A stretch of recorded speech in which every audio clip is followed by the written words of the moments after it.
40 years ago, today is the day that Sholay released.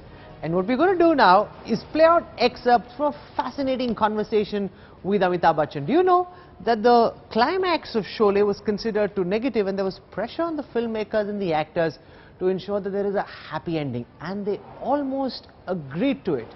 Here's what happened. Here's Amitabh Bachchan talking about the legend of Sholay. Sit back, enjoy this.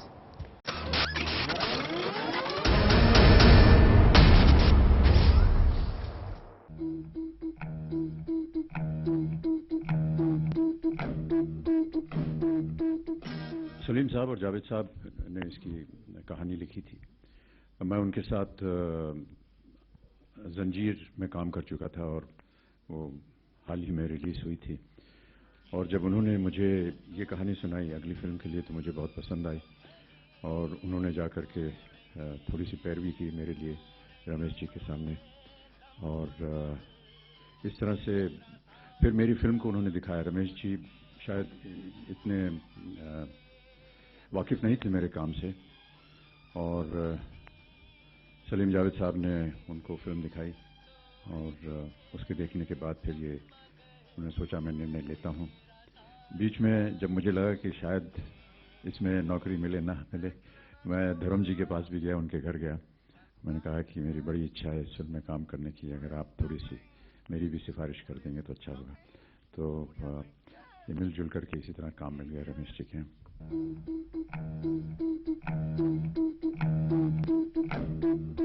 जैसा कि आपने अभी बताया, जब film release हुई तो जितनी आशाएं थी वो उसके मुताबिक नहीं चली और थोड़ी सी घबराहट भी हुई क्योंकि बहुत ही बड़ी फिल्म थी, कई सालों से बन रही थी, बजट से ऊपर चली गई थी। और शायद ये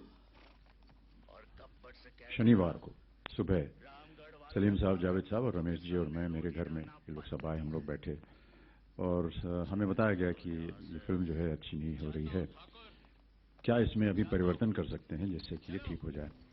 तो बहुत सा ऐसा लोगों को लगा और जो चर्चा हुई हमारे आपस में वो ये था कि शायद लोग इस बात से नाखुश हैं कि मेरी मृत्यु हो जाती है उसमें।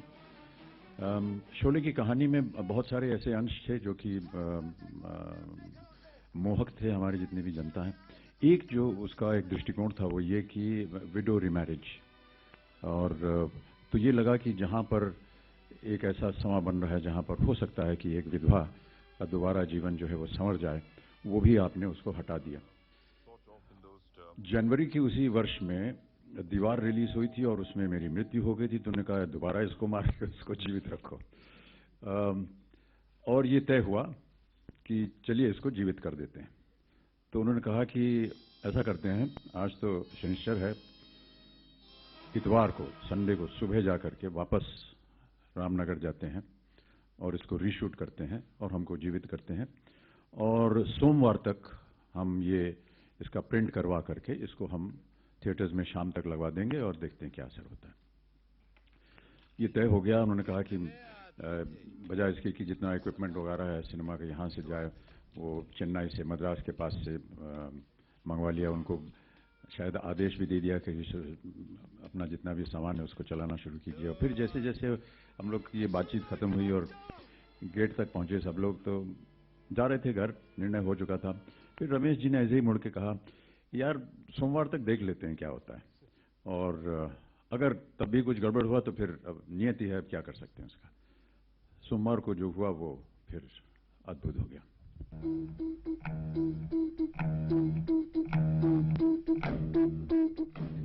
तकरीबन 2.5-3 साल लग गए इस फिल्म को बनाते बनाते, और जाहिर है कि जब इतने सब कलाकार एक साथ होते हैं किसी एक फिल्म में तो कहीं ना कहीं तो वातावरण हमारा ऐसा बहुत सी माहौल अच्छा से बनता है।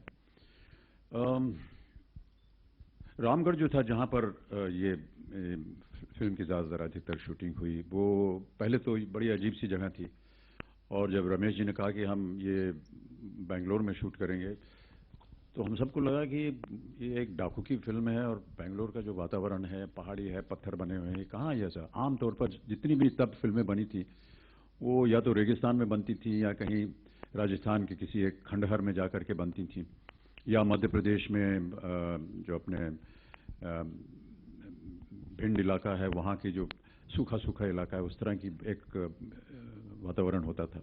ये हमें बड़ा अजीब सा लगा। हमने कहा यहाँ पर ये ठीक नहीं जमेगी। उन्होंने कहा नहीं आप कीजिए, यहीं पर हो। तो सबसे पहले तो हमें वो लगा। फिर उन्होंने पूरा जो रामगढ़ का गांव था, वो पूरा गांव उन्होंने वहाँ कंस्ट्रक्ट किया था। तो जितने आप देख रहे हैं वहाँ पर, वो एक्चुअली वो घर थे, वो सेट बने थे, लेकिन इतनी खूबसूरती से उन्होंने बनाया। फिर एक एक कुटिया उन्होंने हम सबको दे दी कि आप इसमें रहिए। तो हम लोग दिन भर उसी में रहते थे। खाना पीना, रहना, सोना सब वहीं होता था। धर्म जी तो बल्कि कई दिन वहीं सो जाते थे और उनको खुली हवा बहुत अच्छी लगती थी। तो जो रामगढ़ का वो चबूतरा है, वहीं पर अपनी खटिया बिछा करके रात भर वहीं रह जाते थे। और वो जो ठाकुर का मकान था, वो थोड़ी सी ऊंचाई पर था। पहले वहाँ ऐसे ही एक पहाड़ था, तो जितनी भी वहाँ जाने की सड़क थी, वो खुद हम लोगों ने बनाई, यानी जो सेट डिज़ाइनर थे। और एक तरह से एक परिवार बन गया था और एक ऐसा माहौल था जिसमें कि एक शहर है, ये हमारा शहर है, ये हमारा घर है और ये हम ही लोग यहाँ रहते हैं, ये हमारा गांव है। तो यहाँ पर बहुत सारी बातें गुजरी, इसमें बहुत समय लगेगा आपको बताने में मैडम, लेकिन हाँ, माहौल बहुत अच्छा था। हम लोग सब रहते थे बेंगलोर में, होटल अशोक था वहाँ पर, जो वहाँ पर हम सब लोग रहते थे। और हर एक आर्टिस्ट के पास अलग अलग गाड़ियाँ नियुक्त कर दी गई थी, ये आपकी गाड़ी, आप सुबह जाएं। यहाँ कोई 45-50 मिनट लगते थे, घंटा भर लगता था बेंगलोर से बाय कार। तो रोज़ सुबह हम लोग उसमें से निकल के जाते थे। कभी कभी समय मिलता था तो धर्म जी और उनके कुछ जो सहयोगी थे, वो और मैं बैठ करके रमी वगैरह खेलते थे, ताश खेलते थे। फिर लगा कि यार अब यहाँ से वहाँ 1 घंटा लगेगा, तो गाड़ी में भी खेलते जाते हैं, तो हम सब साथ में एक ही गाड़ी में बैठ के जाएं और साथ में ताश भी खेलते जाएं। फिर उसके बाद ये हुआ कि हमारी अलग गाड़ी मत दीजिए, हम धर्म जी के साथ ही चले जाएंगे। तो मैं उनके साथ चला जाता था। एक बार हमारी गाड़ी शहर से गुजर रही थी, वो खराब हो गई और बंद पड़ गई, और लोगों ने धर्म जी को पहचान लिया और इतनी सारी भीड़ हो गई कि मुसीबत हो गई। आप जानते हैं कैसा होता है। तो धर्म जी ने कहा यहाँ से भागना पड़ेगा। मैंने कहा चलिए। दरवाज़ा खोला, बाहर भागे और जो पहला 3 व्हीलर गुजर रहा था उसमें घुस गए। बेंगलोर से लेकर के हम रामगढ़ तक को 3 व्हीलर में गए, यानी 1.5 घंटे का रास्ता उसमें लगा हमको। तो ऐसी बहुत सी हरकतें होती रही थी हमारे सेट के ऊपर।